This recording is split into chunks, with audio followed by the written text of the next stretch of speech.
Buenos días, Mario de la Roca. ¿Nos escuchás bien? Estamos acá en la mesa Elena, Dante, Sara y Diego. ¿Cómo estás? Sí, perfecto, los escucho. A ver si me escuchan bien. Perfecto. Buenos días, un saludo para todo el equipo y la audiencia. Hola Mario, ¿cómo estás? ¿Cómo va? ¿Cómo están? Bien, todo bien. Acá un poquito nublado, está tratando de salir un poquito del sol, pero bueno, con una Se viene la temperatura. lluvia en cualquier Se viene momento. la lluvia, no sabemos si estamos pre-primavera o estamos en verano. La crisis climática se nota minuto tras minuto. Bueno, Mario, sabemos que anduviste, no sé cómo estás, vos en este momento estás en Cuba. Sí, sí, en La Habana, ¿Cómo está una hora menos cómo está el que la clima? Argentina. Bien, bien, bajando un poquito la temperatura del verano extremo, así que mejor. Mira. Claro. Bueno, sabemos que estos días fueron bastante agitados ahí en la isla, ¿no? No sé si llegaste a escuchar, hacíamos la intro de que se dio el encuentro del G77 más China, bueno, con importantes personalidades que estuvieron presentes, ¿no? No sé si ya tenés ahí como para hacernos un resumen, unas conclusiones que se hayan abordado en el cierre del encuentro. Sí, sí, bueno, muy ajetreado. Estuve en algunas actividades colaterales, 134 delegaciones de países en una ciudad que no es muy grande, digamos, así que fue un gran ajetreo del día viernes y sábado. Bueno, la presencia de presidentes latinoamericanos como Alberto Fernández, Lula da Silva, Gustavo Petro, Nicolás Maduro, Xiomara Castro, Luis Arce, bueno, países importantes del mundo como China, Sudáfrica, Egipto, Arabia Saudita. Bueno, realmente fue un momento importante, ¿no? En gran parte para Cuba, digamos, y su inserción internacional, porque tuvo la presidencia pro tempore durante este año del G77, por eso la reunión se hizo aquí. Y bueno, muy importantes los discursos, creo que deberían la audiencia en lo posible seguirlos. El discurso de Lula fue realmente impresionante. Bueno, el discurso del presidente Alberto Fernández también muy bueno. El discurso de Díaz-Canel con datos de la desigualdad existente en el mundo realmente impresionantes, datos duros que no se pueden rebatir de ninguna manera, digamos, salvo los relatos que andan dando vuelta a veces por los medios hegemónicos en Argentina y en el mundo, ¿no? Y bueno, las conclusiones, el tema era la ciencia, tecnología y la innovación, ¿no? Que es un tema muy importante para el desarrollo de los pueblos. Ujú. Y bueno, ahí se avanzó muchísimo respecto a la ciencia asociada a la salud, a la educación, el tema de las nuevas tecnologías, ¿no? Con datos concretos, por ejemplo, en estos momentos Estados Unidos está enfrentado, ¿no? El sector de Estados Unidos de la agencia correspondiente con algunos de los gigantes tecnológicos, ¿no? Es un tema que veníamos hablando hace mucho tiempo. El monopolio de los gigantes tecnológicos Sí, sí. ya es insoportable. Recordemos que Estados Unidos tiene la ley Sherman de hace 120 años, la ley antimonopólica que se le aplicó a Bill Gates en su momento. Entonces, y lo que muestra esto es el grado de desigualdad existente en el mundo, ¿no? El 80% de los países que estuvieron en La Habana son el 80% de la población mundial, 2/3 partes de las Naciones Unidas y la mitad del Producto Bruto Mundial. Mientras la otra mitad la tienen los grandes países supuestamente desarrollados, digamos, en términos económicos solamente, porque no lo son en términos de calidad de vida o humanitarismo, que son el grupo de los 7. Pero bueno, este mundo viene en decadencia, ¿no? El tratamiento también en el encuentro muy fuerte que el mundo multipolar ya se viene imponiendo. Hace 15, 20 años que ya podríamos poner fecha la crisis de Estados Unidos en el 2008, diversas fechas. La decadencia de Estados Unidos y los países de Europa ya es harto evidente, y la emergencia de nuevos actores políticos a nivel internacional, entre los que se destaca, por supuesto, China, especialmente a nivel comercial, ¿no? Si vamos a los datos duros, China, Brasil e India son los socios comerciales hoy, concretamente de la Argentina. Los tres son miembros de los BRICS y miembros del grupo de los 77. El mayor socio comercial de Brasil es China. Claro. Entonces, bueno, se tocaron además varios temas como la deuda externa, la inflación, las sanciones unilaterales a países a través de bloqueos, sanciones económicas, leyes extraterritoriales, variados temas que hacen a la necesidad de consolidar un nuevo orden mundial más justo y para un mejor desarrollo, no solo de los países en general, sino de los pueblos. Mira, te escuchaba, Mario, diciendo un nuevo orden y justamente que por algún motivo nos hemos conocido en algún momento. Uno de los que hacía referencia hace unos cuantos años era el italiano Antonio Gramsci, ¿no? Hablando de un nuevo orden. Pero volviendo a esto de la importancia de este encuentro, uno tiende a hablar de la multipolaridad, pero de alguna manera se sigue planteando una especie de bipolaridad, ¿no? Porque está todo este grupo gigantesco con todos estos números, y de la vereda de enfrente parece que siempre miran distinto. Igual, muy interesante todo lo que estabas diciendo, ¿no? Pero en la vereda de enfrente estarían Estados Unidos y estos países del G7, ¿no? Los europeos, que por ahí son, si no me equivoco, los protagonistas de la OTAN.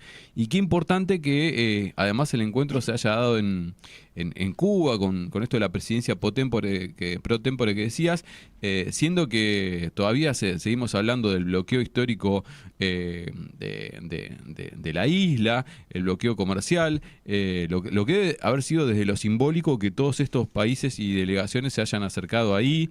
Y bueno, y no podemos dejar de mencionar que esta semana también hubo otros encuentros con esta mirada de la multipolaridad. Por ejemplo, entre el presidente Vladimir Putin y el presidente de Corea, también un encuentro que va hacia ese mundo multipolar, ¿no? Sí, bueno, es harto evidente, los cambios se fueron dando. Esto sería como sellos de calidad, ¿no? La reunión de los BRICS, la incorporación de nuevos países a los BRICS, esta reunión. Pero los cambios se han venido dando lentamente, pero se han venido dando, porque si bien hay una gran desigualdad a nivel mundial, el mundo entero es el que está en decadencia. El G7 está en decadencia, los países del G7 están en decadencia. Podemos ver en Estados Unidos la decadencia económica, podemos ver ahora el tema político, Trump que siempre vuelve a escena, hay una propuesta de impeachment contra el presidente Biden. La decadencia de Europa, Italia, ya no es lo que era. El primer año en décadas que Alemania, el motor de Europa, tiene un déficit comercial y en su Producto Bruto Interno. Entonces, y además hay contradicciones entre los países europeos con respecto a la hegemonía de Estados Unidos, con respecto a la guerra de Ucrania. No es lo mismo la posición de la derecha en Europa que la posición de Emmanuel Macron o la posición de Alemania. Son posiciones diferentes. Hay que analizar el tema Hungría, el tema Turquía. Hay muchas cosas para analizar, de ver cómo hay grietas en ese orden injusto, unipolar, que ya murió, así como con el fin de la Guerra Fría murió el mundo bipolar. Y ya murió, y hace unos años ya murió el mundo unipolar que pretende imponer centralmente los Estados Unidos y sus aliados de la OTAN, que fueron en definitiva también los que desencadenaron, que también fue tema del encuentro, la guerra en Ucrania, ¿no? Papa Francisco, o sea, ladraron a las puertas de Rusia, los Estados Unidos y la OTAN, y ahí se desató una guerra que parece no tener fin, pero seguramente lo va a tener. Lo que pasa es que hay que parar a las máquinas estas. Yo alguna vez mencioné la película que siempre la recomiendo, Nixon, de Oliver Stone, donde Nixon decía: yo cuando llegué la máquina estaba andando. Entonces hay que parar al complejo militar industrial de los Estados Unidos. Eso es responsabilidad del gobierno de Estados Unidos. Hay que parar a los gigantes tecnológicos, hay que parar a esas máquinas que se le hacen imposible a los gobiernos. O sea, los gobiernos o no hacen lo posible los gobiernos por pararlas, digamos. Hay que parar la depredación sobre los recursos económicos de los países del Fondo Monetario Internacional. Entonces, esas organizaciones tienen más poder que los gobiernos y que la política. Es el drama del mundo, ¿no? Claro. A dónde nos va llevando y hay mucho relato, ¿no? Hay mucho relato ficcional para hacer creer que vivimos en un mundo que no es así, se puede googlear. Ahora recibí un video sobre los niños pobres en Estados Unidos, la cantidad que hay increyendo, impresionante, la pobreza en Estados Unidos. Yo pensaba, ¿no? Que loca las contradicciones, ¿no? Porque también, aparte, no solamente como vos decís, sino que son fondos o instituciones que manejan un gran porcentaje del dinero, como el Fondo Monetario Internacional, sino también hoy en día tenemos no solamente millonarios, sino tenemos multimillonarios como personajes como Elon Musk, que se están quedando con un muchísimo porcentaje del dinero que circula hoy en día dentro de lo que es la Internet. Pero yo pensaba, ¿no? Vos decías, bueno, que este G77 se hizo en Cuba y me hacía muchísimo ruido. Yo, tantos países haciendo ahí permanencia, también por un lado simbólico era como interesante, pero yo digo, a ver, se habló en este encuentro sobre el bloqueo que todavía Estados Unidos ha hecho en Cuba, todavía, o cómo ha quedado ese tema. Sí, fue, bueno, se puede ver en los discursos de los presidentes. El primer tema, Lula empezó con ese tema. Tanto Xiomara Castro, Nicolás Maduro, Alberto Fernández, todos los países latinoamericanos se pronunciaron en sus primeros mandatarios, sus palabras muy directas contra el bloqueo, contra Cuba, que lleva 63 años, y contra esta locura que es incluir a Cuba en los países patrocinadores del terrorismo, lo cual afecta porque Estados Unidos sanciona a empresas o países de Europa extraterritorialmente, también es un tema que se trató. Esta locura porque Cuba ayudó realmente a la paz y está ayudando a la paz en Colombia.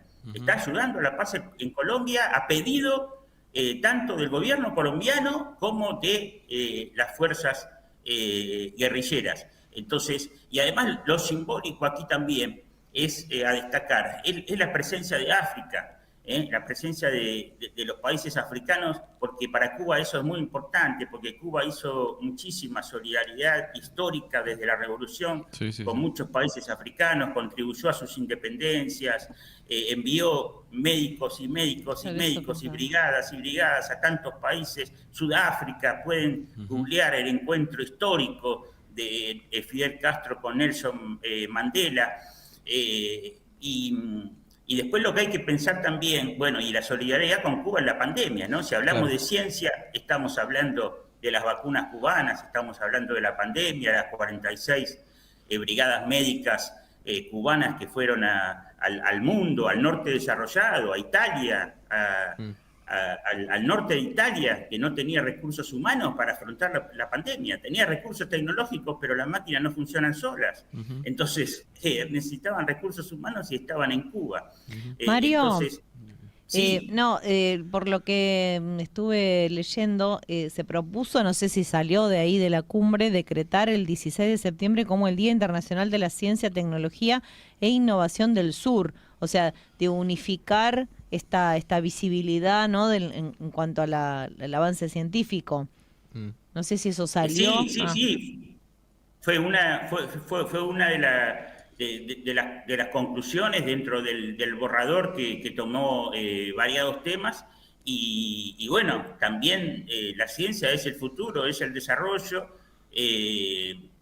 Acá debemos incluir fundamentalmente el orden mundial de la información, ¿no? El orden mundial de la información tiene ya casi el informe McBride de la UNESCO, que también se puede googlear, informe McBride, que era el presidente de la UNESCO, un reconocido canadiense, son 41 años, creo que fue del año 82. Entonces también el orden mundial de la información tendría y tiene que cambiar para enfrentar los monopolios informativos, con sede muchos en Miami, que Cuba lo sufre todos los días, pero ya los está sufriendo gran parte del mundo. Y el tema de la ciencia es fundamental para la salud, para la educación, para el planeamiento de una sociedad, para enfermedades nuevas que van naciendo, ¿no? La pandemia en parte terminó, en parte está ahí, en parte puede haber nuevos focos infecciosos de otras enfermedades. Entonces hay que prepararse a nivel científico y también preparar y capacitar a los seres humanos, ¿no? Que eso representa inversión de dinero, ¿no? Por eso tiene que haber un orden económico más justo para que los países puedan invertir ese dinero que está quedando. Esto que decía Dante es importante. No es solo que las grandes riquezas están quedando en los 7 países supuestamente más desarrollados, que vuelvo a reiterar, están en decadencia, sino que dentro de esos países y dentro de nuestros países, la riqueza se concentra en el 1, 2%, 3% de la población, que eso es lo que está afectando a la Argentina. La Argentina está pobre, pero también en las clases medias y en las clases medias altas. Quien se cree que gana muchas veces porque está en una mejor posición social, no es así. Hoy la mayoría está perdiendo en muchísimos países y se están enriqueciendo cada vez más pequeñas y cada vez más pequeñas minorías. De ahí la vigencia de los grandes multimillonarios, ¿no?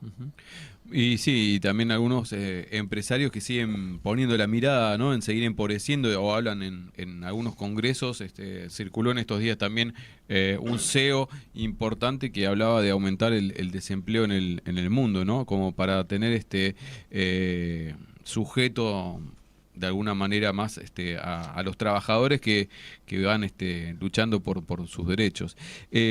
Mario, no quiero cortar esta charla con vos sin mencionar que también tuviste la oportunidad de participar en unos festejos por un nuevo aniversario de la caída del gobierno de Salvador Allende, ¿no? Y cuando seguimos hablando de este mundo bipolar o de mundo de ideas, cuando hablamos de que algo nuevo aparece, también tarda en crecer lo nuevo, pero tarda en irse lo viejo, ¿no? Qué importante es justamente en renovar esos votos de lo que representaba un gobierno nacional y popular como el de Salvador Allende, ¿no? Sí, un gobierno que no podía ser tildado de comunista, pero aunque lo fuera, bueno, no merecía terminar como terminó. Fue un laboratorio de la intervención de Estados Unidos en América Latina, de manera directa, corroborada. Están los documentos, están los videos, está todo, los testimonios, está todo. Una figura emblemática para el mundo como Salvador Allende, un médico humanista, de las mejores personas. Yo he seguido mucho, he estado mucho en Chile en la primera época de la Concertación. He estado en la puertita chiquita al costado de la Moneda, por donde salió la gente, cuando Allende le decía: váyanse todos, que me quedo solo, váyanse todos. Se cortó. No, estamos perdiendo la señal, Mario. Veníamos bien y ahora te estamos escuchando intermitentemente. Ahí va. No. No te escucho. Ahora sí. Ahora sí. Ahí va. Ahora. Estabas hablando de Allende. Decía que yo tuve... ¿Ahí va mejor? Sí. Bueno, ahí sí. Decía que, bueno, yo tuve la oportunidad de estar en la puerta lateral de la Moneda, donde salió la gente que Allende les decía: vayan todos, que me quiero quedar solo. Y bueno, ese movimiento nacional y popular en Chile, que terminó de esa manera sangrienta, son 50 años. Aquí en Cuba hay muchos exilados chilenos de esa época. Y bueno, es un gran recuerdo para recobrar de alguna manera la segunda etapa de la ola de los países progresistas en América Latina, ¿no? A comienzos de siglo, y ahora la emergencia realmente de conducciones de gobierno muy importantes, como son López Obrador en México, Lula en Brasil, Gustavo Petro en Colombia, que están impulsando políticas internas y externas de gran envergadura para trabajar sobre este nuevo orden mundial, ¿no? Uh-huh. Y ahora sí, ya como para despedirnos, qué importante tener el registro y esta mirada sobre todo sobre las nuevas propuestas, ¿no? Sabemos que en nuestro país y en muchos lugares se vienen elecciones importantes que también definen el acompañamiento o no a este nuevo orden que se viene multipolar, y sin embargo tenemos, ¿no?, algunos referentes que hablan de el Papa ser representante del demonio. No vamos vamos a seguir negociando con Brasil o con otros países. No, con China porque es comunista. Por eso, pero bueno, que sin embargo, como también lo hemos dicho varias veces acá en Pensar en Nada, la base de nuestras principal transacciones económicas están puestas hoy en China, en Brasil y en la India como nuestro comercio exterior, ¿no? Sí, mirá, la India, los primeros 5 meses, tengo el dato de este año, con la India hubo superávit comercial por parte de la Argentina. Y también con respecto a la ciencia tenemos que ver los candidatos en Argentina que quieren cerrar el CONICET. O sea, es cerrar la ciencia de un país.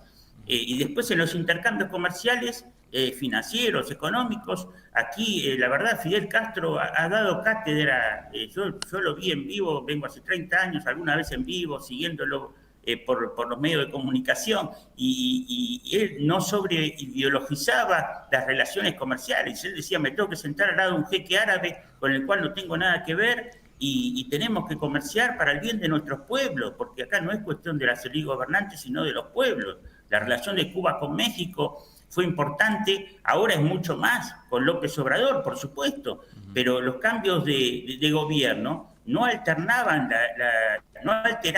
las relaciones económicas entre los países. No hay que ideologizar las relaciones económicas, comerciales, financieras entre los países, porque eso redunda a favor de los pueblos. Los gobernantes, como la extrema derecha, la voz de la extrema derecha en Europa, en Argentina y en otros países del mundo, sobreideologiza y aísla al mundo. Justamente los que nos decían que en el kirchnerismo nos aislábamos del mundo, son los que ahora nos quieren aislar no solo del planeta Tierra, sino del universo. Sí, pensaba en que alguna vez lo mencionaste y uno, bueno, estoy leyendo y escuchando en relación a los BRICS, la diferencia de Brasil, que tiene una política exterior sostenida más allá de los cambios de gobierno, ¿no? O sea, como que esto que vos estás diciendo, ni Bolsonaro se animó a salir de los BRICS, por ejemplo.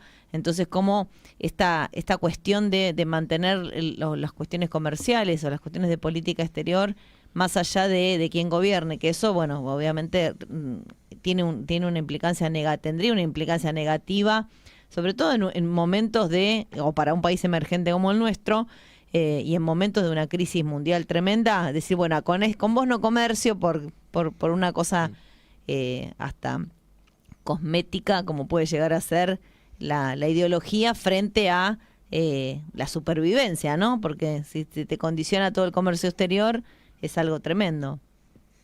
Sí, ahí hay que decir, bueno, los embajadores son como agentes comerciales de los países, digamos, claro. Tienen entre otras funciones esas. Y se puede googlear, quien quiera profundizar en lo que es históricamente lo que se llama el Palacio de Itamaraty, que es la sede de la diplomacia brasilera, cómo ha funcionado de manera coherente a pesar de los cambios de gobierno.